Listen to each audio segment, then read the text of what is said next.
I'm Margot Hayes, and at 66, I've seen my share of hardships, but nothing prepared me for this. The day we buried my husband Ernest marked the most hushed moment of my life. Standing graveside, a text from an unfamiliar sender hit me like ice water. I'm alive. That's not me in the box, I typed back, fingers shaking wildly. Who is this? The reply stole my air. Can't reveal that, they're keeping tabs. Don't believe our boys. In that instant, my heart split wide open. Watching Charles and Henry, my flesh and blood, hover near the coffin with eerily composed faces, my reality shattered. Their grief looked staged, their embraces as chilly as winter frost. For 42 years, Ernest had been my anchor, my safe harbor, the pulse of my days. We'd crossed paths at 24 in the sleepy hamlet of Spring Creek. Both from those gravel-strewn lanes, we chased humble aspirations together. I scrubbed floors to care for my ailing mom, while Ernest tinkered with bikes in the modest garage passed down from his dad. We scraped by, yet joy filled our corners. Ours was a bond no fortune could match, true affection.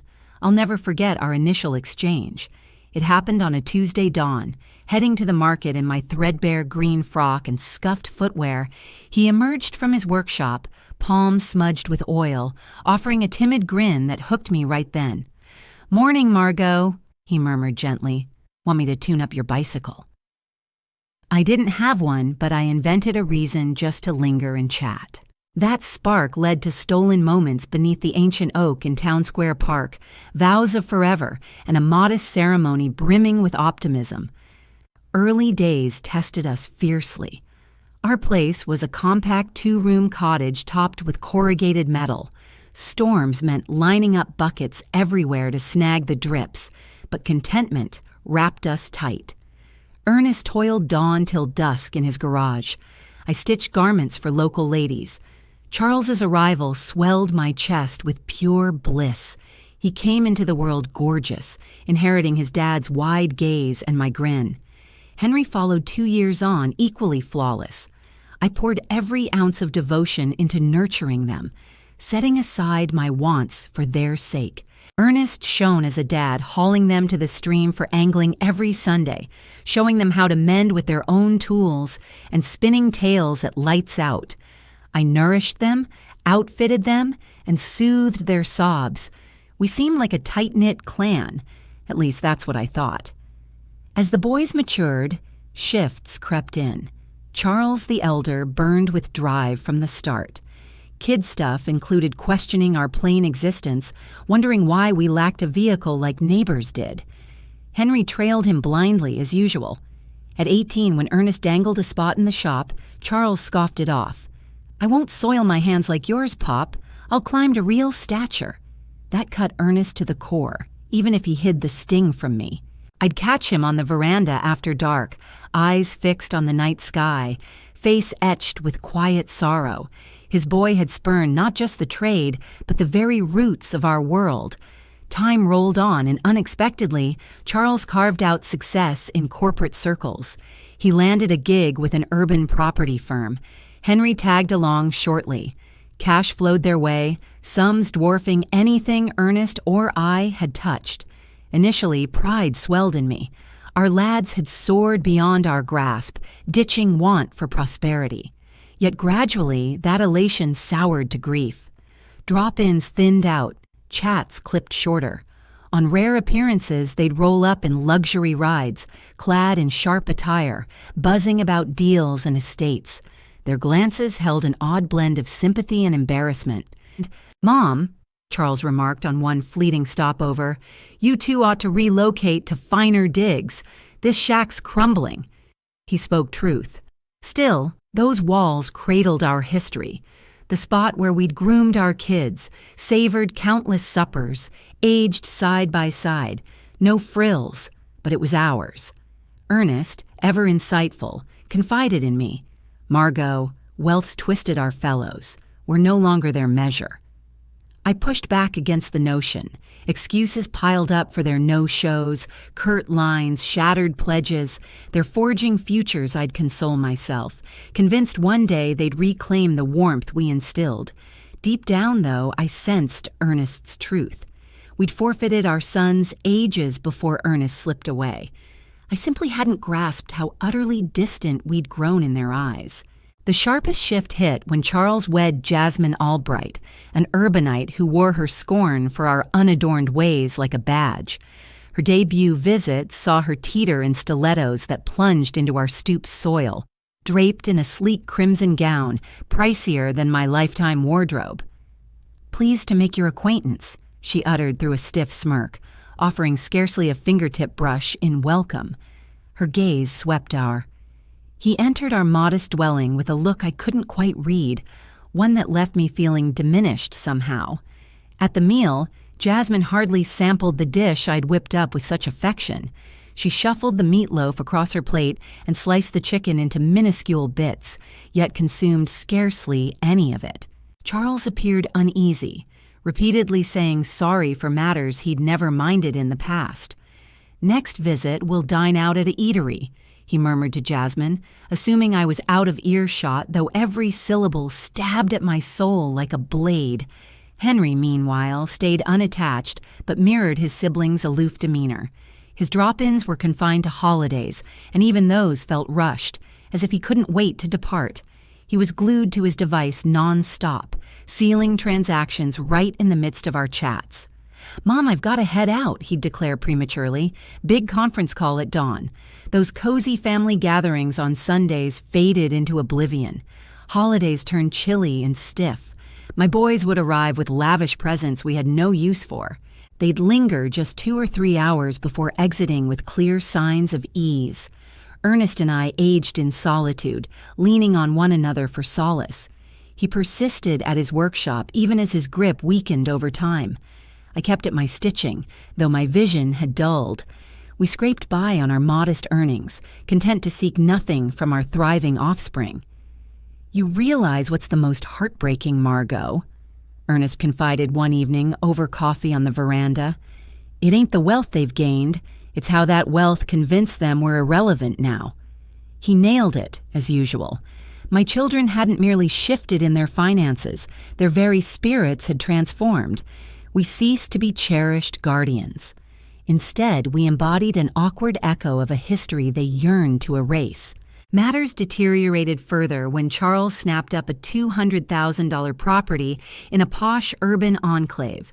Henry followed suit shortly, sinking funds into a high-end apartment for $150,000. Overnight, our lads owned assets beyond our wildest dreams. Why not offload this place and relocate to a senior living facility? Jasmine proposed on one of her infrequent stops. "Plenty of appealing spots suited to your years. It'd suit you better." That term, community, struck me like a sharp smack. A senior community.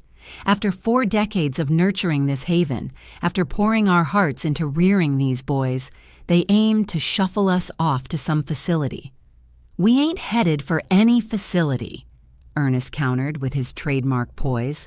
"This home suits us just fine." Yet I caught the glances from Charles and Henry. They backed her notion entirely. In their eyes, we were a weight, an issue demanding the simplest fix. That's when the bolder overtures started. Charles showed up one afternoon clutching paperwork he'd drafted solo, bypassing any input from us. "Folks," he announced with that polished grin he'd mastered, "I've pondered your later years. This abode fetches maybe $1,000 tops. Sell it and I'll chip in extra cash for a superior setup, something more fitting." To us, nothing outshone the nest where decades of joy had unfolded. But Charles missed that entirely. To him, it all boiled down to figures, to dollar signs. "Plus," he pressed on, "I reckon Dad ought to step away from the store. He's 70 now. Time to ease up." Ernest regarded him with profound sorrow. "Boy, labor ain't a chore for me. It's the spark that fuels my existence, the purpose in my routine." "But injuries could happen," Henry chimed in, echoing his brother like always. "At your stage, any mishap spells real risk." Their tone rang with concern, yet I detected an undercurrent, an eagerness, a haste I struggled to pinpoint. The ensuing weeks brimmed with strain. Our sons ramped up the push to unload the property. They summoned appraisers unannounced. They sneaked in property scouts behind our backs. They even started debating what served the greater good. "See here," Charles remarked at one especially awkward supper, "Jasmine and I plan to start a family before long. We'll require support with costs. If you divest the house for something compact, those proceeds could act as an advance on your legacy." An advance on our legacy. He was essentially soliciting our estate while we drew breath. The boldness silenced me. Ernest held steady, though his jaw clenched tight. "Son, upon our passing, all we possess goes to you both. But in the meantime, our choices remain ours alone." "Quit resisting," Henry snapped with a severity I'd never witnessed in him. "You're elderly. Clinging to bygone days won't do." That evening, post-departure, Ernest and I conversed deep into the night. For the initial time in our union, we confronted the chance that our boys weren't the men we'd believed we'd shaped. "Something's off, Margot," my spouse uttered, his gaze etched with an anxiety I'd never beheld. "This goes beyond drive or haste. There was something sinister lurking beneath all that stress. Little did I realize just how spot on his warning would prove to be. I never dreamed that my very own boys were scheming something that would shatter our family for good. I had no clue that the disaster looming ahead wasn't some random twist of destiny, but a plot meticulously hatched by the two individuals I held dearest. My final ordinary chat with Charles occurred 3 weeks prior to Ernest's passing. He showed up solo, sans Jasmine, and appeared graver than ever. "Mother," he murmured, settling into the chair at the kitchen table where he'd scarfed down countless childhood breakfasts. "I need you to understand that regardless of what unfolds, Henry and I will look after you no matter what." Back then, his assurance calmed my nerves, yet now, as I recall it while standing by Ernest's gravesite, it sends icy dread creeping up my back. Why phrase it as regardless of what unfolds? What secrets was he hiding from me? The incident that upended our world struck on a Tuesday morning. Ernest had headed out to the workshop at dawn, sticking to his routine of over 4 decades. I was in the kitchen whipping up his go-to meal, meatloaf with creamy mashed potatoes, when the phone shrilled with a piercing insistence that froze my blood. "Mrs. Hayes," inquired a stranger's voice, "this is Memorial Hospital. Your spouse has suffered a grave mishap. Please hurry here right away." The message smeared across my thoughts like spilled ink on wet paper. Time halted. My knees buckled, forcing me to clutch the door jamb to stay upright. What went wrong? Is he stable? Is he breathing? Is he in intensive care? "Ma'am, get here fast." The drive to the hospital blurred into a nightmarish fog. My neighbor Doris had to chauffeur me since my tremors made gripping the steering wheel impossible. Throughout the journey, my brain rebelled against grasping the reality. Ernest was always so cautious, precise in his tasks. How on earth did this occur? Upon arrival, Charles and Henry were already on site.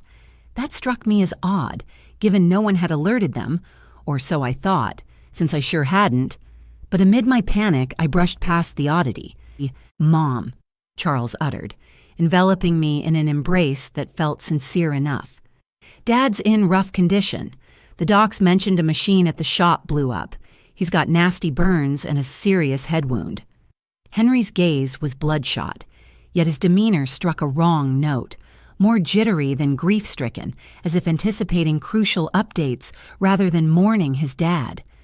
"Can we visit him?" I pleaded urgently. "Just close relatives, one by one, limited to 5 minutes," the nurse clarified. Stepping into that ICU chamber crushed my spirit. Ernest lay entangled in a web of tubes and monitors, swathed in dressings that hid much of his face and limbs. He was unrecognizable. His breaths came in ragged mechanical pulls, sustained by the relentless chirps of equipment. I approached his bedside and clasped his hand, the sole untouched spot on him. "Ernest, darling, it's me. We're in this together. You'll pull through like you always have." For an instant, I sensed a faint pressure back from his fingers. His eyelids fluttered subtly. He was battling. My fighter was clawing his way back to me. The ensuing 3 days stretched into an eternity of agony. I might as well have set up residence at the hospital, dozing in those rigid waiting area seats. Charles and Henry alternated shifts with me, though they struck me as keener on grilling the physicians than soothing their dad. I caught snippets of talks that baffled me then. Henry probed into health coverage and treatment expenses. Charles paced with his cell, murmuring about life insurance payouts and named recipients. "Mom," Charles told me on day 2, "we've checked Dad's policies. He's got a $50,000 life insurance payout, plus workers' compensation that might add another $75,000. Why broach finances while Ernest clung to survival? Why fret over claims when his recovery hung in the balance? The money means nothing to me," I snapped back. "All I want is for your father to heal." "Naturally, Mom," he replied, but a glint in his stare unsettled me. A detached gleam, like a ledger tallying losses as his dad faded. By the 3rd day, the physicians delivered the cruelest blow I'd ever endured. Dr. Patterson, a kindly elder with a gentle face, ushered us into a cramped consultation room. "Mrs. Hayes," he started in hushed tones, "your husband's state is dire. The infections from the burns have worsened, and the brain injury looks graver than first assessed. We must face facts regarding his prognosis." "What are you implying?"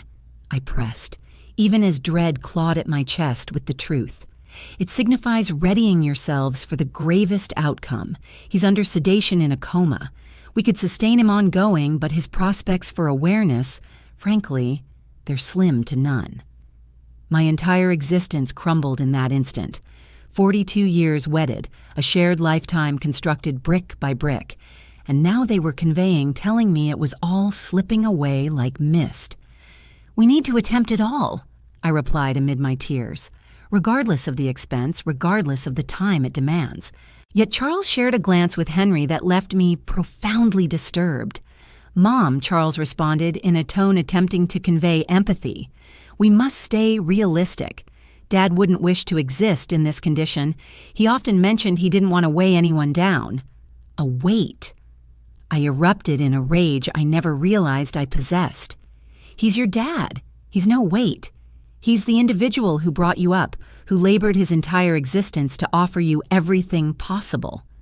"We get it, Mom," Henry interjected, "but we're considering your well-being too. The healthcare expenses will be staggering.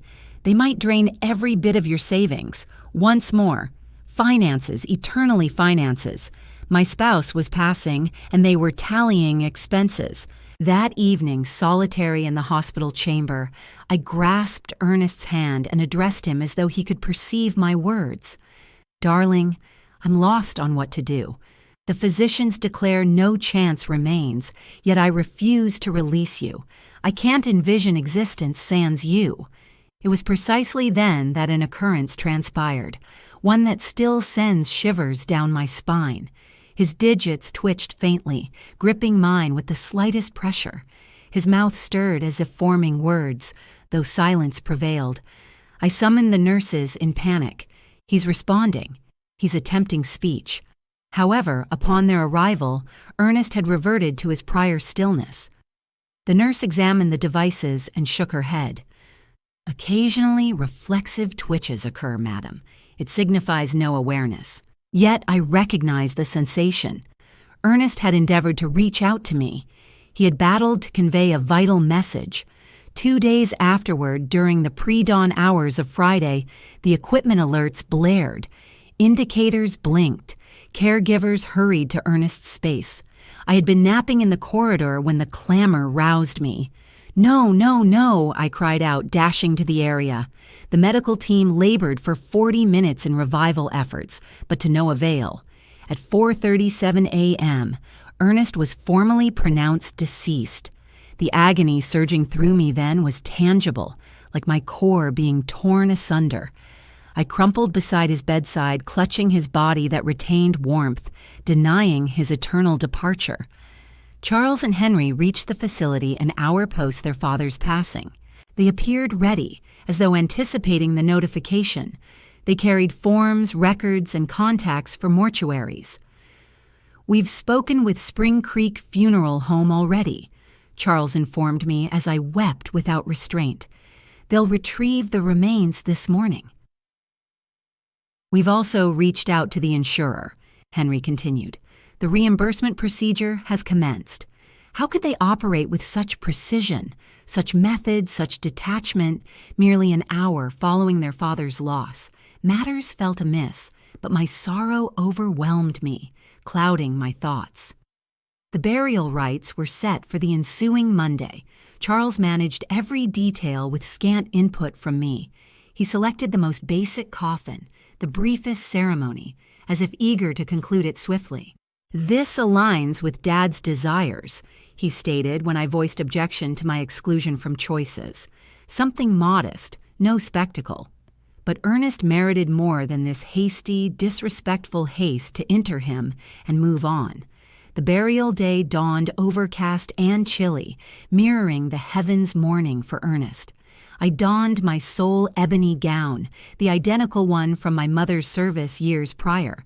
My fingers trembled intensely, requiring Doris's aid to fasten the tiny rear fasteners.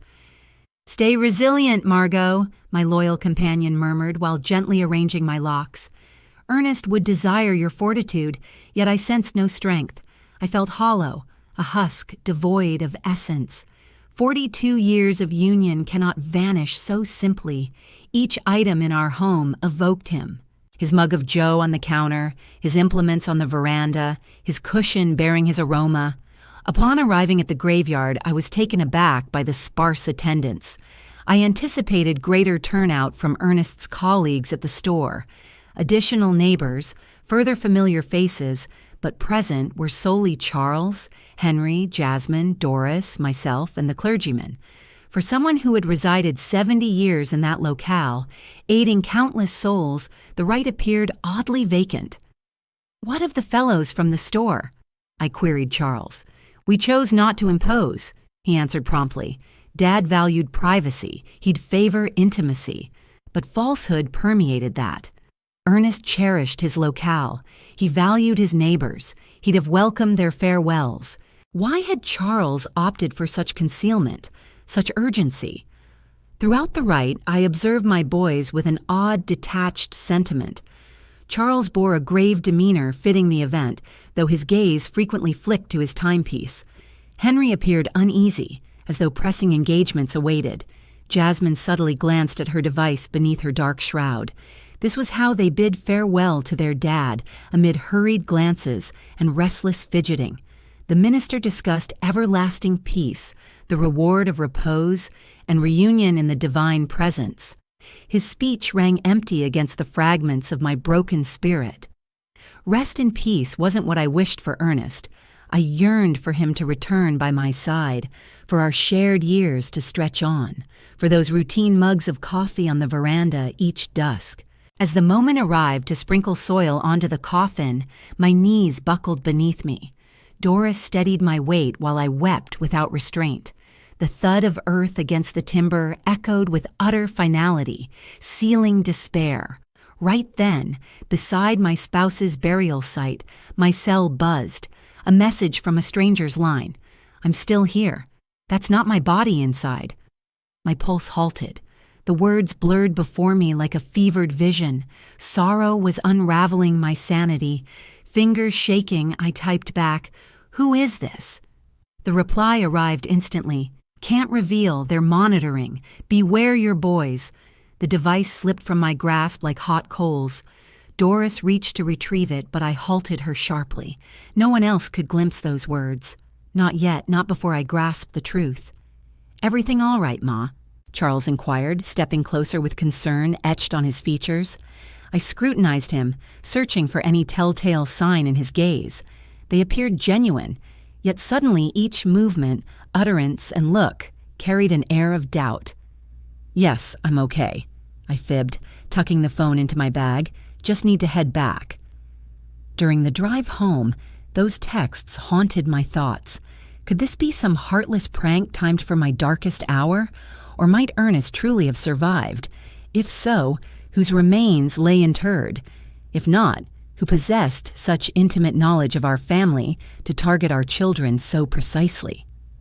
That evening, secluded in the home that now resembled a crypt, I sifted through the recent past. Ernest's mishap felt off-kilter right away. Per Charles, an explosion ripped through the workshop machinery, yet Ernest was intimately familiar with every bolt and cable there. He obsessed over upkeep and safety protocols. Moreover, how had my sons rushed to the clinic so swiftly without prior alert?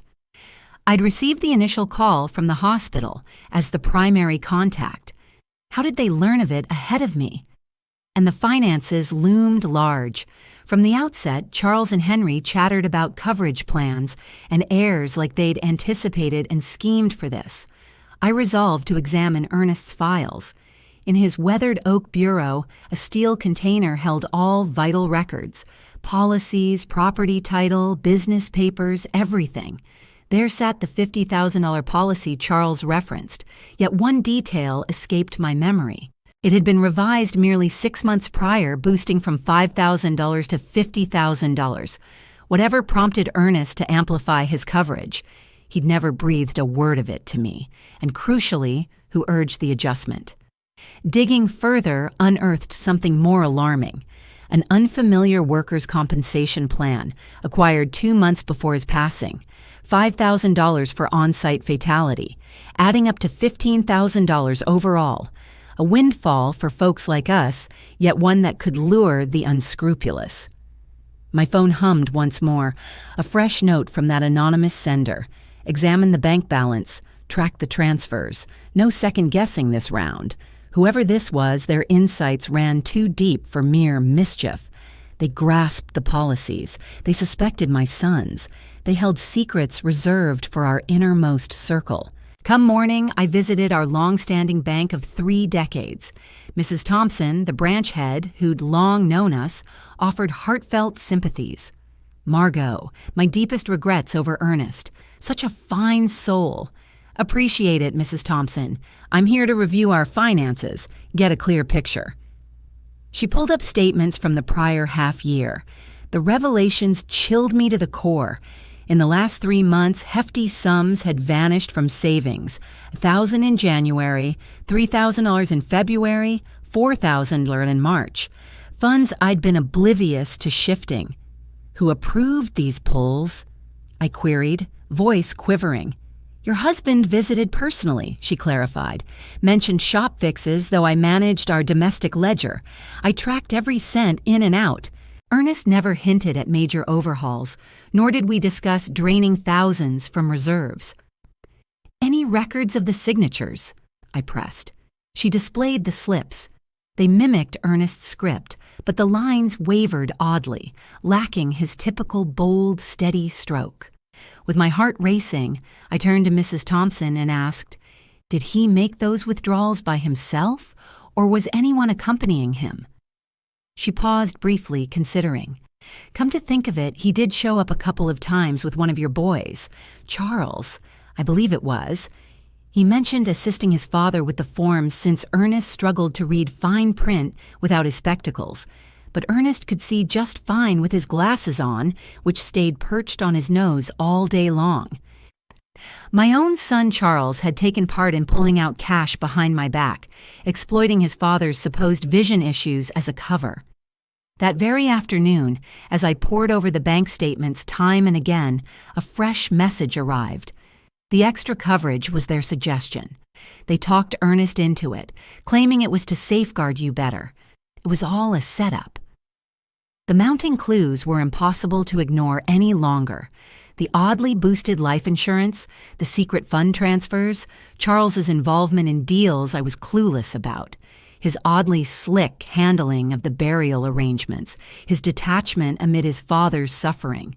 Yet the most frightening puzzle was whether they had truly orchestrated Ernest's passing, the method behind it, and the identity of this anonymous tipster. How could this sender grasp so many intimate details of the events? The ensuing days turned into a haze of uncertainty and wariness. Each grin from Charles, every embrace from Henry, all the sympathy words rang hollow, like facades veiling dark motives. Still, I required solid evidence before embracing the grim reality forming in my thoughts. My cell continued buzzing with texts from that unknown contact. Head to Ernest's workshop, check his workstation. Hidden items await discovery. For the first time since the incident, I ventured to the shop. Charles had claimed a device had blown up, but upon arrival, the scene defied my assumptions entirely. The place gleamed with an unnatural tidiness, far too pristine for any blast site. No scorch traces scarred the surfaces, no scattered wreckage, nothing hinting at the devastation from such a grave mishap. "Where's the equipment that supposedly malfunctioned?" I muttered to myself. I scoured the entire area and discovered every tool positioned correctly, operating flawlessly. The welding unit, the air compressor, the power cutter, all pristine and functional. So what exactly had sparked the tragedy? Rifling through Ernest's drawer, I uncovered a discovery that iced my veins. A memo in his own script, jotted 3 days prior to his end. Charles keeps pushing for additional policies. He insists it's to benefit Margot, but it sits wrong with me. I question his motives. Tucked beneath was a second entry. Henry dropped off documents for my signature. He claims they're for updating the workshop, but the details escape me. Why the rush? My spouse had harbored doubts. He had perceived the malicious schemes from our boys, yet perished without warning me. Digging deeper, I spotted a sealed packet bearing my name. My fingers shook as I tore it open. Inside lay a missive from Ernest. "My beloved Margot, should you find this, then ill fortune has befallen me. Lately, I've observed odd shifts in Charles and Henry. Their fixation on our finances, the policies, even urging us to offload the home, it's excessive. Jasmine's influence weighs heavily on them. Just yesterday, Charles warned me to prioritize my well-being, noting that at my stage in life, mishaps could prove deadly. Those remarks carried an ominous tone, though I can't pinpoint why. I cherish you, Margot. Should harm come my way, place no unquestioning faith in others, not even our children." The paper slipped from my grasp. Ernest had anticipated his demise. He had detected the warnings that my parental affection had blinded me to. That evening, Charles dropped by. He showed up bearing a wine bottle and a grin that struck me as utterly contrived. "Mother, I've pondered your prospects," he remarked, serving himself a pour without inquiring about my preference. "The payout from the policy. It's underway now. It'll total $15,000. "How did you learn the precise figure?" I probed, feigning naivety. "I assisted Father with the forms.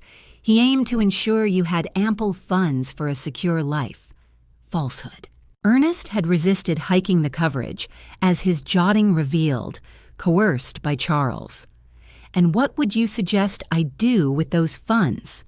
I inquired, scrutinizing his response closely. His gaze sparked with an eagerness that sent shivers down my spine. "Perhaps purchase a compact, snug dwelling, or ideally, settle in a pleasant senior living spot with companionship and health support.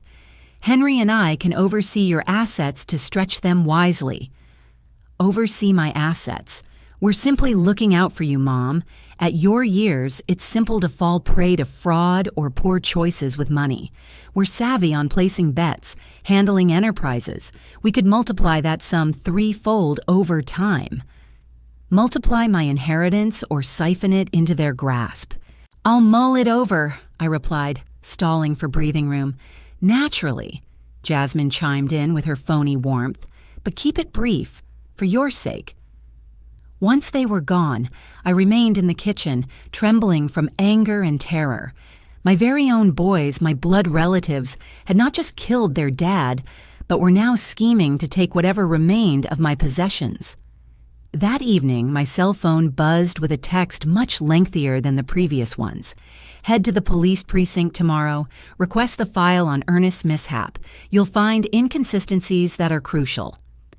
The following morning, I headed to the nearby station. Sergeant O'Connell, who'd been acquainted with Ernest for decades, welcomed me warmly. "The file regarding your spouse's incident?" he inquired, his face showing bewilderment. "What incident, Mrs. Hayes?" "At his workshop, when the equipment blew up." The officer rifled through his records and shook his head. "There's no record here of any blast at Ernest's place. Actually, we have zero documentation of any workplace mishap concerning your husband." The ground seemed to tilt beneath me. But my boy claimed it happened at the workshop. That's the reason he ended up in medical care. Mrs. Hayes, your spouse, showed up at the facility Tuesday morning, though not due to an on-the-job injury. Based on the health summary I possess, he was brought in unresponsive, displaying signs of toxic exposure. Toxic exposure. The physicians detected methanol residue in his bloodstream, enough to trigger vision loss, neurological harm, and ultimate fatality. The clinic ought to have notified you about this contamination. It wasn't a detonation. It wasn't a job-related mishap. Somebody had intentionally dosed my husband with poison. "How come no one mentioned this to me?" I demanded, my words cracking. The closest relatives who authorized the medical forms asked to withhold the details to prevent idle rumors. They claimed you were too distraught to cope with the clinical specifics. The closest relatives, Charles and Henry, had concealed the real reason for Ernest's state, fabricated the tale of the blast, and deceived everybody, me included, to conceal a homicide. "Mrs. Hayes," the sergeant went on, "should you doubt the events surrounding your husband's passing, we might launch an official probe. My doubts went beyond mere hunches. I was convinced my sons had slain their father over financial gain. Later that day, Henry returned bearing a bunch of blooms and the identical phony grin as Charles. "You holding up, Mom? You seem worn out." "I'm okay," I fibbed, scrutinizing his movements through fresh eyes. "Just pondering what's ahead. Smart move. Charles and I discussed it. We believe it's time to put the property on the market while demand is high." "Why hurry?" "Because aging homes depreciate fast and you require cash flow. Funeral costs, outstanding health fees, more fabrications. The burial had been inexpensive, bordering on offensive, and no health fees lingered since the coverage had settled them." "Henry," I stated, staring straight at him, "you realized your father didn't perish in a workplace incident." For an instant, alarm flashed across his face, though he composed himself swiftly. "What's that supposed to mean, Mom? I visited the station. No record exists of a blast at your father's workshop." This round, the alarm was clearer. "Mom, you ought not to pursue such matters. They'll muddle your thoughts. The morning is overwhelming you. The morning is overwhelming me, or you've deceived me." He rose suddenly, knocking over the brew I'd served him. "You should relax. We'll discuss it once you're steadier." He departed in haste, but first stepped onto the veranda for a call, though the exact phrases escaped me. The inflection sounded pressing, anxious. That evening, the most telling text arrived. "Both are arriving jointly tomorrow.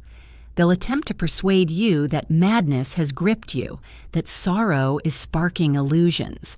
Resist their words and avoid consuming any food or beverage they provide." The anonymous alerts foretold it precisely as described. The subsequent day, Charles and Henry showed up at my door side by side, with Jasmine in tow. Their faces displayed overblown worry and a sack of baked goods from the city bakery.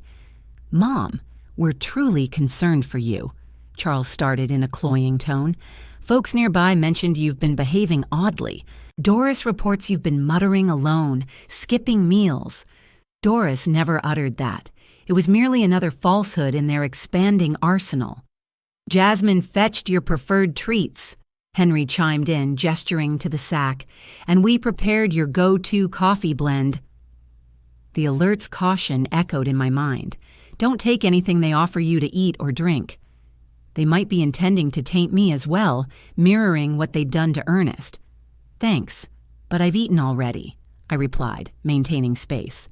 But Mom, Jasmine pressed, her grin not touching her gaze, you must nourish yourself right. You've shed pounds since Dad, Ernest, passed. I'm all right, I insisted steadily. Charles shared a telling glance with Henry. It was the essay I glanced at the photo they'd shown me in the hospital right after the doctor delivered Ernest's diagnosis. Mom, Charles murmured, sliding nearer on the couch. Henry and I need to discuss something serious with you. We've been chatting with specialists about the way you've been acting lately. My actions, absolutely. Those odd inquiries you've made, your trips to the precinct, that fixation on pointless trivia about Dad. It's understandable following such a devastating bereavement, but it could turn risky without proper intervention. Henry dipped his head solemnly in agreement. We conferred with Dr. Albright.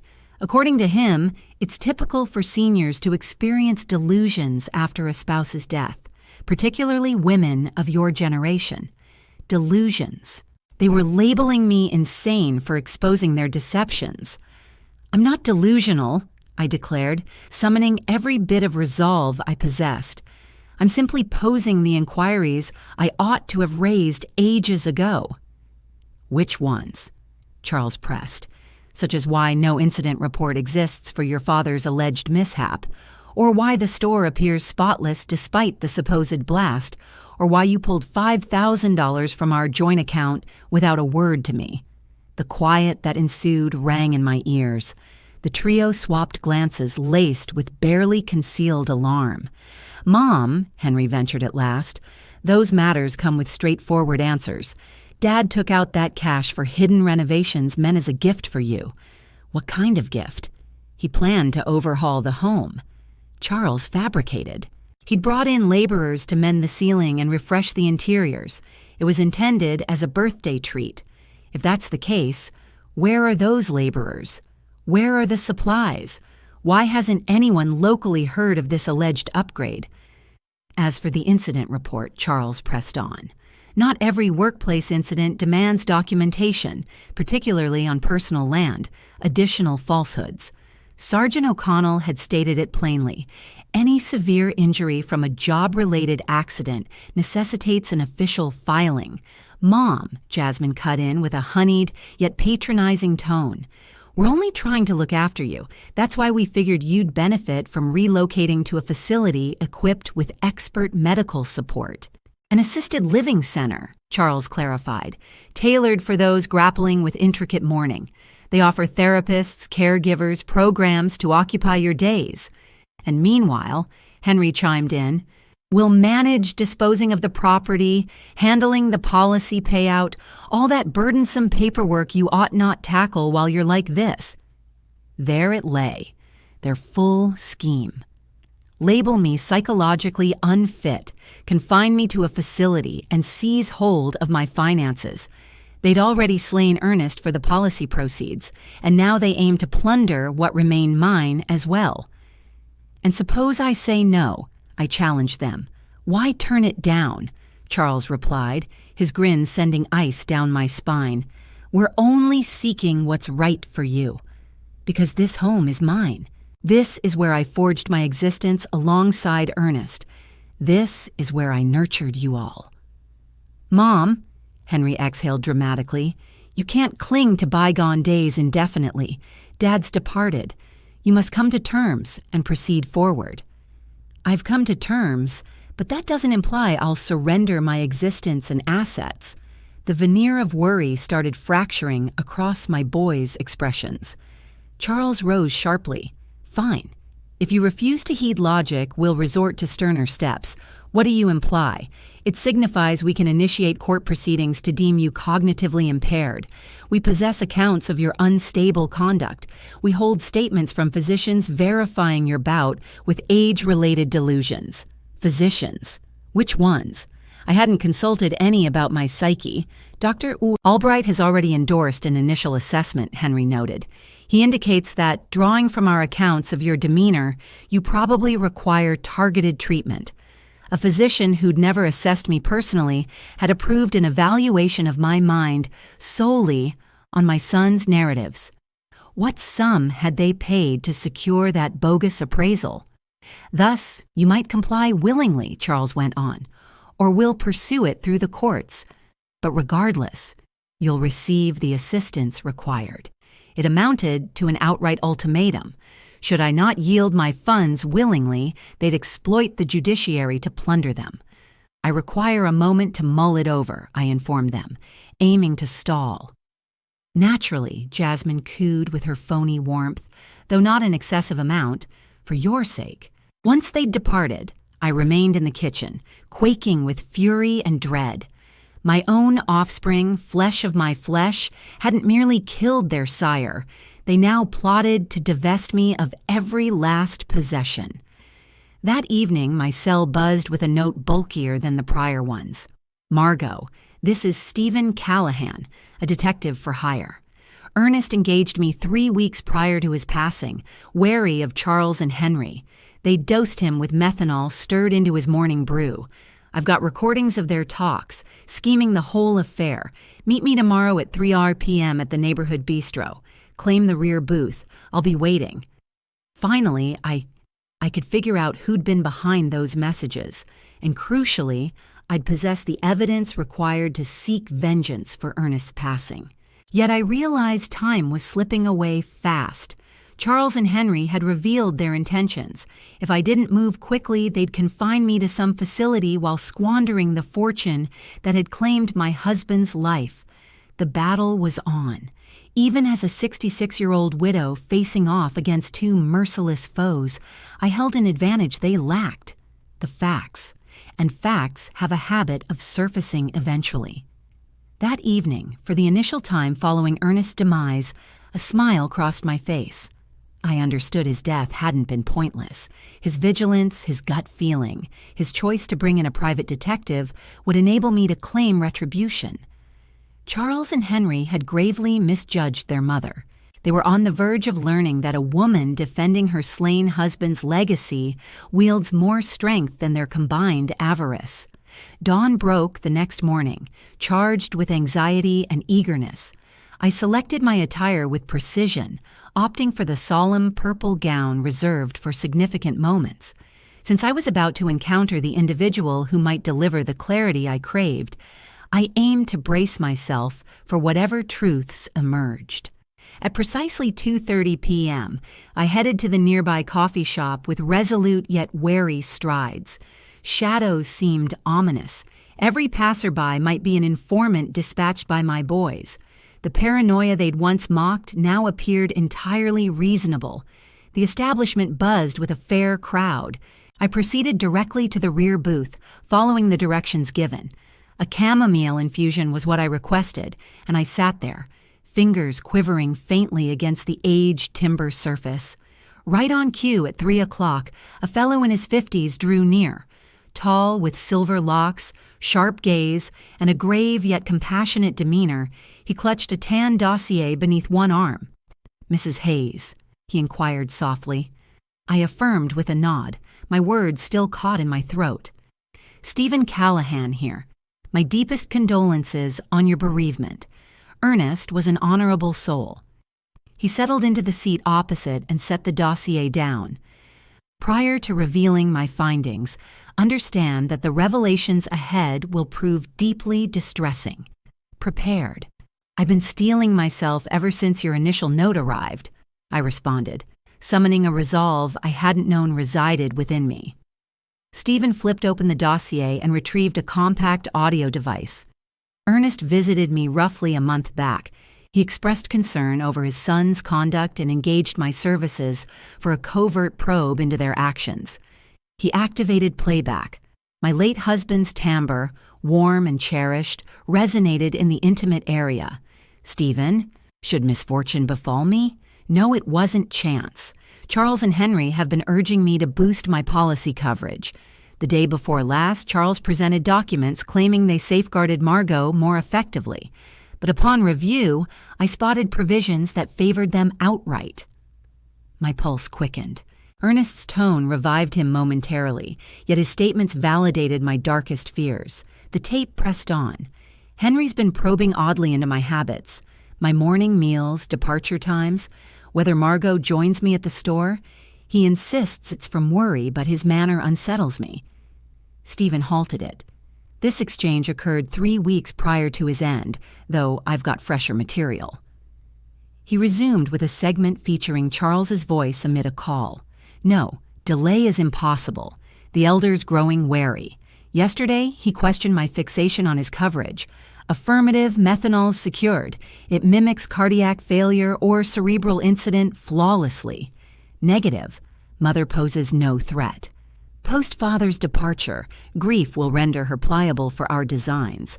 Sobs welled up, streaming over my face. There was my child, my flesh and blood, methodically scheming his sire's demise with chilling detachment. Additional evidence exists, Stephen murmured gently, captured the eve before Ernest's passing. Fresh audio emanated. This instance Henry's dialogue with an unseen party. Preparations complete. Come morning, Charles slips the methanol into father's brew. We pitched it as a physician-endorsed vitality aid. The fool will ingest it unsuspecting. Onset involves vertigo and disorientation, progressing to vision fade, seizures, unconsciousness. Medics will diagnose vascular event or arrest. By detection of toxin, it's irreversible. My reality shattered utterly. They'd not merely plotted Ernest's end, but carried it through with a brutality that chilled me to the core. How could it be that my offspring, the infants I'd cradled, the lads I'd soothed from terrors, harbored such depravity? How did these captures come about? I managed amid my weeping. Ernest requested surveillance bugs in your residence, Stephen clarified. He had fee assistance, though he couldn't pinpoint precisely what kind. We installed them on the landline and a few other key locations around the place. From the file, he pulled out several snapshots. Here's footage of Charles picking up methanol from a supply shop just 30 miles outside the city. He settled up in cash under an alias, but the camera caught it all. The images distinctly captured Charles exiting the store, clutching a modest container. The timestamp marked them as 5 days prior to Ernest's passing. And take a look at this, Stephen went on, revealing additional paperwork. These represent the monetary statements for Charles and Henry over the past half year. Their expenditures far exceed what their earnings could support. Charles is in hock for $70,000 to a creditor downtown. Henry owes $40,000 from betting losses. They were cornered. Suddenly, the pieces fell into place. Ernest's killing wasn't driven solely by avarice. It stemmed from dire money woes. My boys were broke and eyed their dad as a quick cash lifeline. Why hold off on alerting the authorities right after Ernest died? I pressed him. Because Charles and Henry are cunning operators. They paid off the physician who treated Ernest in the ER to alter the formal report. Rather than toxin exposure, the certificate lists cardiac arrest linked to an on-the-job mishap.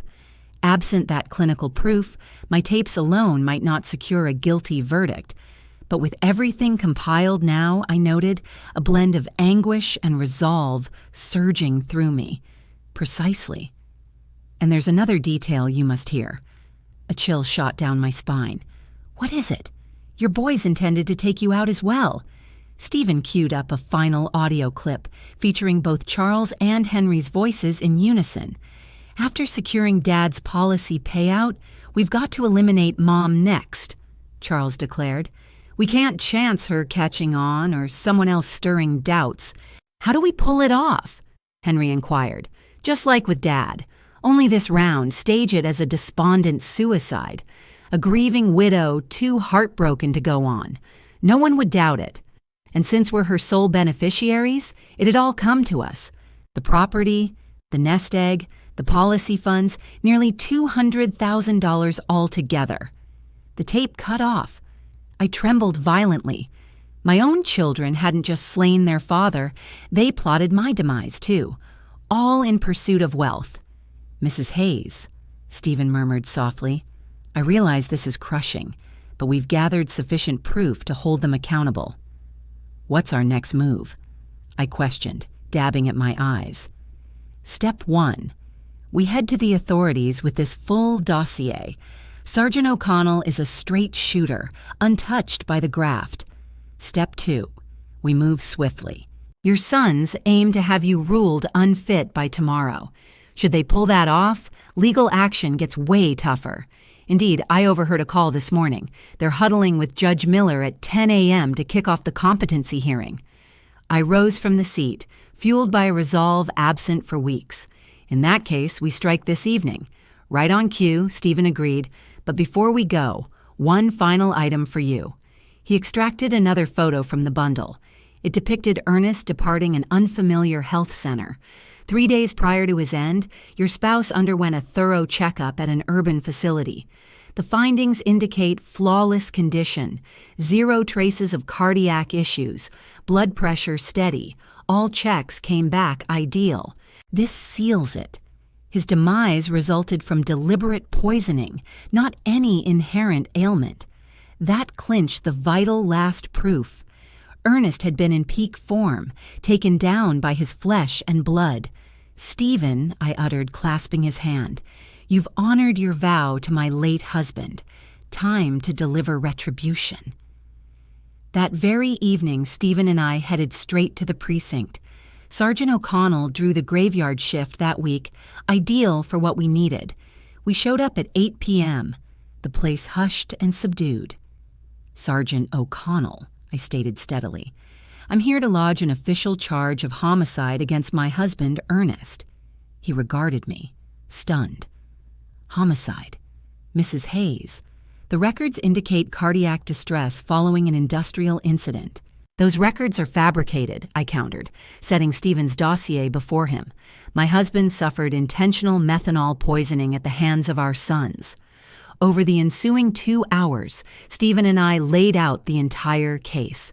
The voice memos, the shots of Charles acquiring the methanol, the financial trails revealing illicit transfers, Ernest's exam outcomes confirming his robust vitality, and ultimately, the intercepts where my sons admitted to offing their dad and scheming my end. Sergeant O'Connell absorbed every segment, his face growing graver by the minute. At the conclusion, he reclined in his seat, shaking his head in horror. This is abhorrent, he whispered.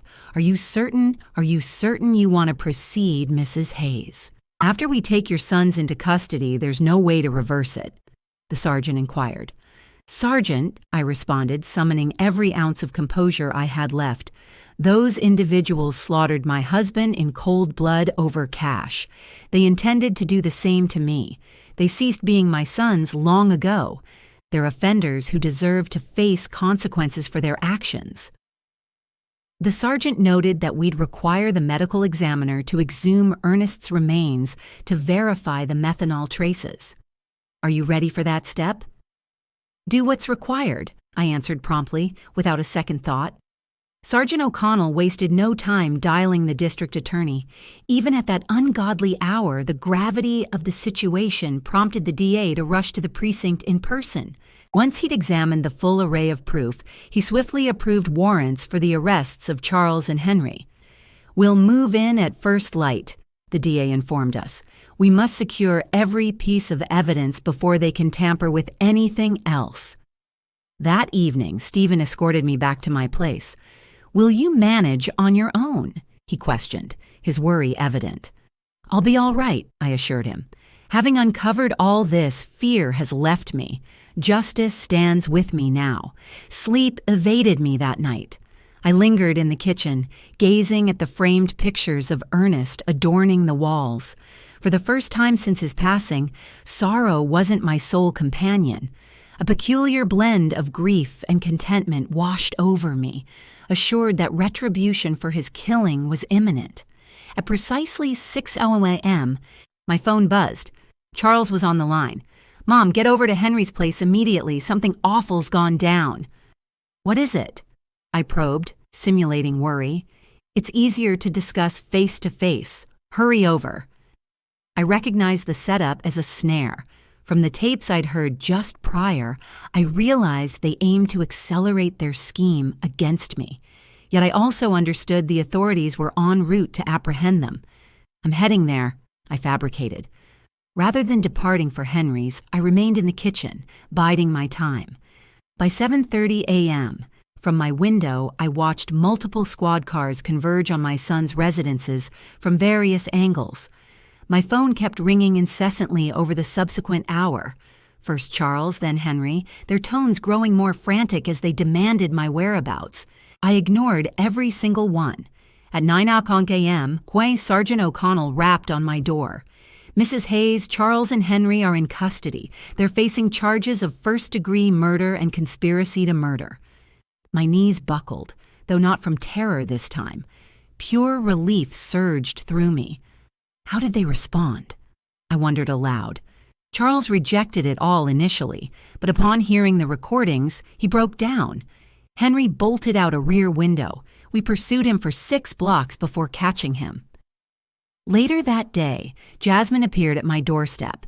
She was in tears, begging, a far cry from the icy, scheming figure I'd once recognized. "Mrs. Hayes, I beg you, withdraw the accusations against Charles. He's not a villain. He was simply overwhelmed by his debts. I share the blame. I pushed him hard to secure funds." I regarded her with zero sympathy. "Jasmine, your spouse tainted my husband's drink with poison. He plotted my demise as well. Nothing excuses or rationalizes such acts. But we're kin," she wailed in anguish. "Consider the damage this will inflict on the family. The family perished the moment you chose to end Ernest's life for profit." I shot back icily. "Now kindly exit my home." 3 days afterward, the exhumation of Ernest's corpse proceeded. Lab analysis substantiated Stephen's findings precisely. Fatal concentrations of methanol in his bloodstream, sufficient to trigger every symptom he'd suffered prior to dying. The affair exploded into a local scandal. Folks couldn't fathom 2 brothers slaying their father for greed. Regional papers dubbed it the most heartless offense of the decade. In the ensuing weeks, the probe unveiled further revelations. Charles indeed carried a $7,000 debt to shady moneylenders who'd begun issuing violent ultimatums. Henry had squandered $5,000 at illicit betting spots and endured similar intimidations. They'd viewed Ernest's life insurance payout as their sole escape. However, their avarice prompted them to inflate the policies so excessively that it sparked their father's own doubts. We learned, too, that the physician who doctored the death certificate pocketed $5,000 in cash from Charles. He faced arrest for impeding justice and forging records. Stephen laid out the intricacies of the strategy Ernest had devised alongside him. "Your spouse outsmarted his boys more than they imagined. He sensed trouble brewing, though not the precise nature. He brought me on board to probe Charles and Henry and to safeguard you should harm befall him." "Did he foresee their intent to end him?" I queried. "Not precisely," Stephen clarified, "yet he feared for his safety. That's the reason for the surveillance bugs and the thorough records we kept. He aimed to guarantee that should anything befall him, the reality would eventually surface. Even in his last moments, my husband had been shielding me. He'd foreseen our son's treachery and implemented measures to make certain that righteousness would triumph." The court proceedings were set to commence in 2 months. Charles and Henry were indicted for first-degree homicide, a crime in our jurisdiction punishable by 25 years to life imprisonment. 2 months of rigorous legal groundwork passed before the trial day dawned. The courtroom brimmed with spectators. Journalists from various local publications showed up to report on the notorious Killer Sons affair. The entire community turned out. Neighbors, Ernest's old colleagues, and even acquaintances I scarcely recognized, all eager to observe this pivotal act of retribution. I donned my finest black gown, the very one from our long-ago wedding, now symbolizing grief and resolve. Stephen stayed close, positioned beside me through the whole ordeal. His support fortified me to confront what promised to be the hardest day I'd ever endured. Shackled and clad in orange jail attire, Charles and Henry shuffled into the chamber. The sight shattered my heart anew, yet compassion had evaporated for them. All that lingered was profound sorrow over the ethical demise they'd embraced well before slaying their father in the flesh. The district attorney laid out the prosecution's argument with unyielding accuracy. The audio clips played sequentially for the judge and jury. An utter hush fell whenever Charles and Henry's voices echoed, methodically scheming Ernest's demise. Gasps rippled through the crowd as the segment aired where they plotted my elimination too. One older lady rose abruptly and exited in tears. I could hardly falter. Such barbarity was tough to absorb. "Members of the jury," the prosecutor declared in his initial address, "this transcends mere familial avarice. It's a stark tale of deliberate plotting, where two individuals resolved to end the life of the man who'd nurtured them through devotion and hardship, all to settle their betting obligations and reckless borrowings." The defense attorneys sought to argue extenuating pressures and outside pressures, but the proof was insurmountable. The tapes rang true. The financial records held firm.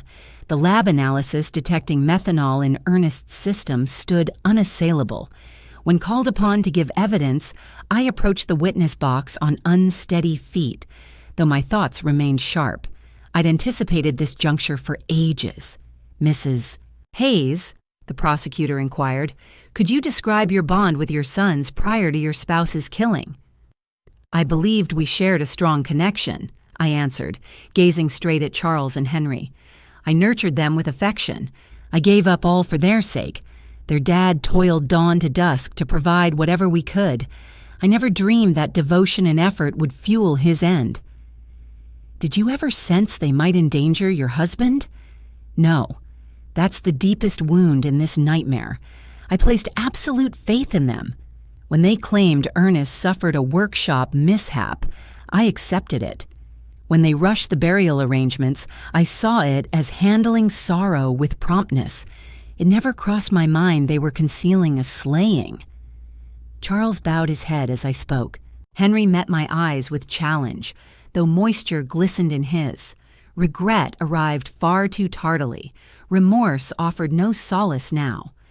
The trial's climax unfolded when the prosecutor opted to broadcast the complete dialogue outlining their scheme against me. Charles's tone resonated across the room. "After securing Dad's policy payout, we must eliminate Mom as well. We dare not let her grow wary." A wave of dismay coursed through the onlookers. Many swiveled toward me, faces etched with shock and sympathy. "How did that initial playback affect you?" the prosecutor pressed. "It dawned on me that my boys had vanished long prior to my husband's passing," I responded, my tone breaking yet resolute. "The infants I'd breastfed, the kids I'd soothed through dark dreams, they were gone, supplanted by unrecognizable figures ready to commit horrors for cash." The opposing counsel grilled me, hinting perhaps I'd misconstrued their motives, or that mourning had amplified the facts in my mind, but the audio stood self-evident. Stephen took the stand next, detailing how Ernest had enlisted him out of fear from his progeny. He recounted the probe's every phase, each gathered item of proof, every captured exchange exposing the facts. The coroner detailed the disinterment findings, verifying the deadly methanol traces in Ernest's remains. He outlined the toxin's gradual assault, mimicking precisely the ailments my husband had suffered. The anguish Ernest endured in his final moments haunted me. Following 3 days of harrowing evidence, the closing statements finally came. The district attorney delivered a devastating takedown. "Charles and Henry aren't unfortunate souls caught in bad luck. They're ruthless hunters who viewed their father as a mere barrier to their financial gain, one that needed removing. They orchestrated, carried out, and concealed Ernest's killing, all while scheming to repeat the horror against Margot. Pity has no place for them. What they merit is accountability." The panel weighed the evidence for 6 hours straight. Upon their return, a profound hush blanketed the room. My pulse thundered in my ears as the judge announced the decision. Regarding the state's case against Charles Hayes and Henry Hayes for the first-degree slaying of Ernest Hayes, we deem the accused guilty. Gasps and whispers exploded throughout the space. Charles slumped into his seat, at last grasping the full horror of his actions. Henry sat frozen, his gaze fixed forward, face devoid of any reaction. On the count of plotting to murder Margot Hayes, we deem the accused guilty. Without pause, the judge moved to pronounce the penalties. Charles Hayes and Henry Hayes, for the deliberate killing of your father and the plot to end your mother's life, I condemn you to lifetime incarceration, ineligible for release for 3 decades. Those words washed over me like a massive burden dissolving. Vindication. At long last, Ernest had found it. Once the proceedings wrapped, folks approached to embrace me and offer their encouragement. Doris wept alongside me, tears born not of grief but release. "Margot, Ernest can finally find solace," she murmured softly. That evening, I stepped back into my home, which suddenly seemed transformed. No longer a den of sorrow and deceit, it reclaimed its warmth as our sanctuary, the spot where Ernest and I had shared joy for 4 decades and 2 years. A week post-trial, Stephen dropped by. "How are you holding up?" he inquired. "Serene," I replied with utter truth. For the first time since Ernest's passing, rest comes easy to me at night. I sense his ease, knowing his end wasn't left without consequence. As for the funds, the policy payout, the nest egg, I channeled the insurance proceeds to an organization aiding those harmed by kin-inflicted wrongs, I shared. That sum carried the taint of bloodshed. Touching it was impossible for me. My own reserves suffice for a simple existence through my remaining years. 6 months following the verdict, a note arrived via the jail's post. Charles had penned it. "Mother, I realize pardon from you is beyond my reach, yet I must convey my remorse for it all. The greed, the mounting bills, the panic, they clouded our judgment. We forfeited every shred of decency. Henry and I shattered the kindest household imaginable over a mere $5,000 we never even tasted. Come morning, I'll end it all in my quarters. Bearing what we've wrought is unbearable. Farewell, Mother. Convey to Father our sorrow for failing you so utterly as sons. I couldn't reach him swiftly enough to intervene." The following day, guards discovered Charles suspended in his cell. Hearing of his sibling's fate, Henry unraveled entirely, his mind fracturing, leading to his shift to the facility's mental health wing. Now, 2 years since the courtroom drama, tranquility defines my days in this modest dwelling. I've reshaped Ernest's workshop into a blooming haven, cultivating blooms to place at his resting site each Sunday. Stephen has evolved into a steadfast companion, checking in often to ensure my well-being. When locals probe if I long for my boys, the response isn't straightforward. I ache for the lads they once were, yet those innocents faded ages before Ernest did. The figures they grew into bore no resemblance to my children. They were mere blood relations, aliens to my spirit. I've come to see that real kinship springs not from lineage, but from bonds of affection, fidelity, and shared honor. Ernest embodied my genuine kin across 42 devoted years. The allies who stood by me amid the ordeal form my circle today. The law couldn't restore Ernest, yet it bestowed serenity upon me.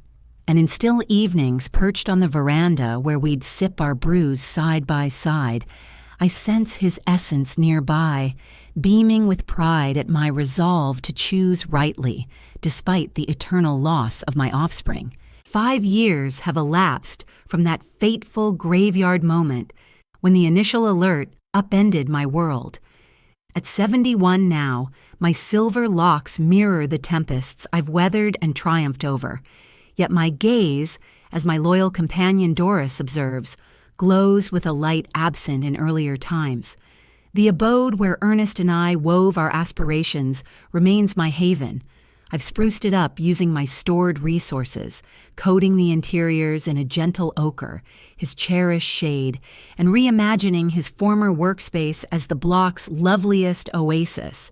Crimson roses, snowy daisies, heliotropes forever turning toward light, mirroring the resilience he instilled in me through our toughest stretches. Stephen Callahan transcended his role as the sleuth who secured my reckoning. He emerged as my adopted kin. Every Wednesday dusk, he arrives for chats over Joe on the deck, regaling me with tales from his caseload. At times, he wonders if I harbor second thoughts about sounding the alarm. I often question myself, wondering if it might have been wiser to bury the truth and endure the deception. But my response is always the same. No way. Sure, honesty stings, but deceit destroys the spirit from within. What started as a fund built from the life insurance payout has grown far beyond my wildest dreams. Today, the Ernest Hayes Foundation for Victims of Family Crimes supports scores of households annually facing ordeals much like my own.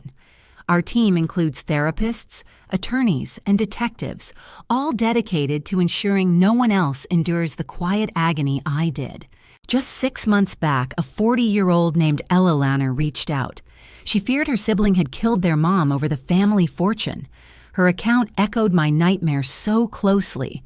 Avaricious kin, demands to offload assets, odd shifts in demeanor, post-loss. We supplied her with a detective at no cost, pro bono counsel and ongoing therapy. 3 months on, with her brother's guilty verdict for homicide, Eleanor rushed over, tears streaming to embrace me. "Mrs. Hayes, you rescued me," she sobbed. "Your bravery in turning in your boys inspired me to do the same with mine." It's in those instances that I see the purpose behind every hardship I faced. Henry lingers on, but he's a shadow of the person I once knew. Charles's self-inflicted end shattered his psyche entirely. Medical experts describe his existence as one of unrelenting remorse and delusion. Convinced Ernest haunts his nights to berate him for the killing. He's attempted suicide thrice, yet the facility staff monitors him around the clock. Every so often, his scribbled notes arrive, rambling pleas for pardon, laced with frantic regret. Initially, I'd scan them, hunting for remnants of the child I nurtured with endless affection. But soon it hit me. Poring over those words just ripped open scars I'd mended. These days, they stack unopened in a dusty box under my bed. Perhaps one day I'll open them. Or maybe I won't. After all, safeguarding my serenity is my prerogative. Right after the courtroom drama, Jasmine vanished from Spring Creek. Word has it she relocated to the urban sprawl and adopted a new identity. I hold no grudge. Bearing a killer's surname can't be simple.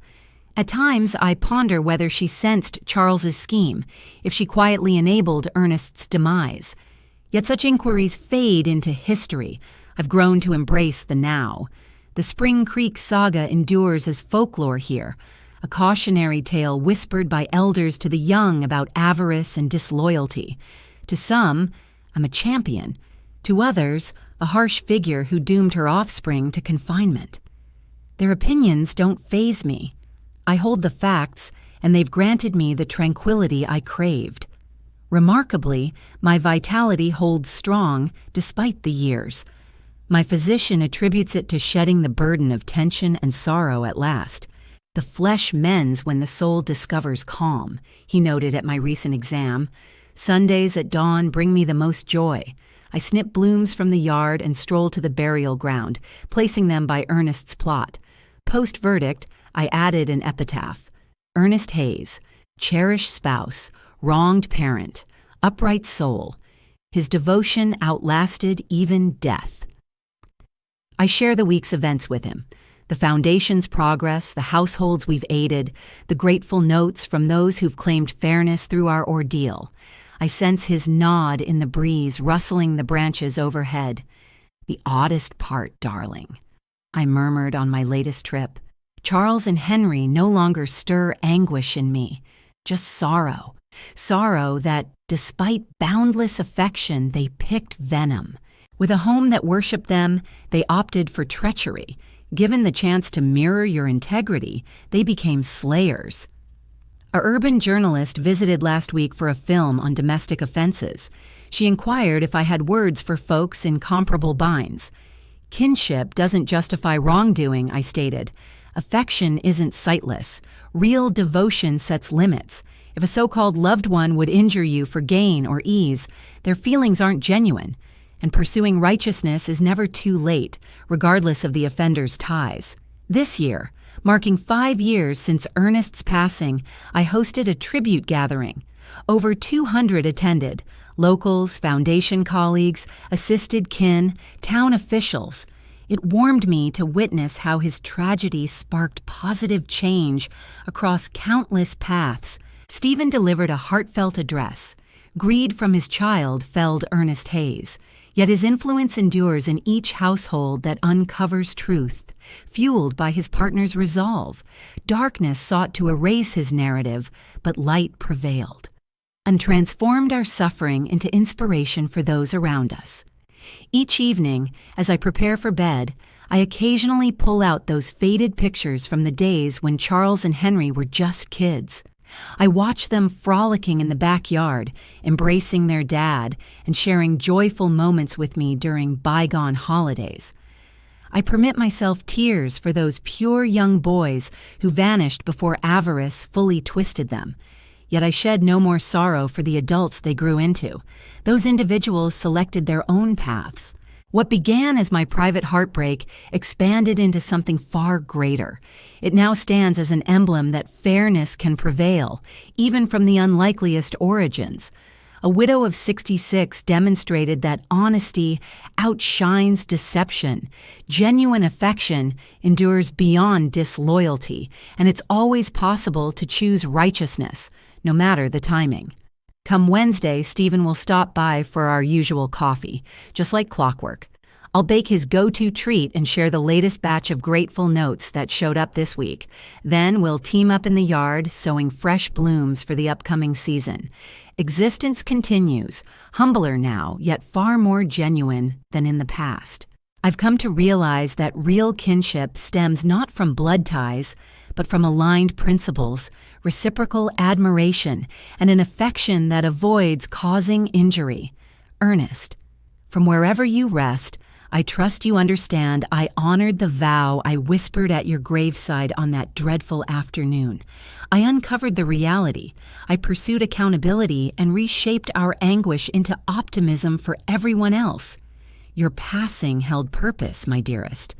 What did you think of my tale? And from what town are you tuning in? Let's connect below. Should the narrative resonate with you, consider offering a super thanks to help me deliver more tales like this one. My deepest gratitude for your kind backing. I eagerly await your thoughts on the account. Right now on display are 2 additional compelling life journeys that I strongly suggest. My channel holds even more treasures. Remember to hit subscribe. Until the following tale.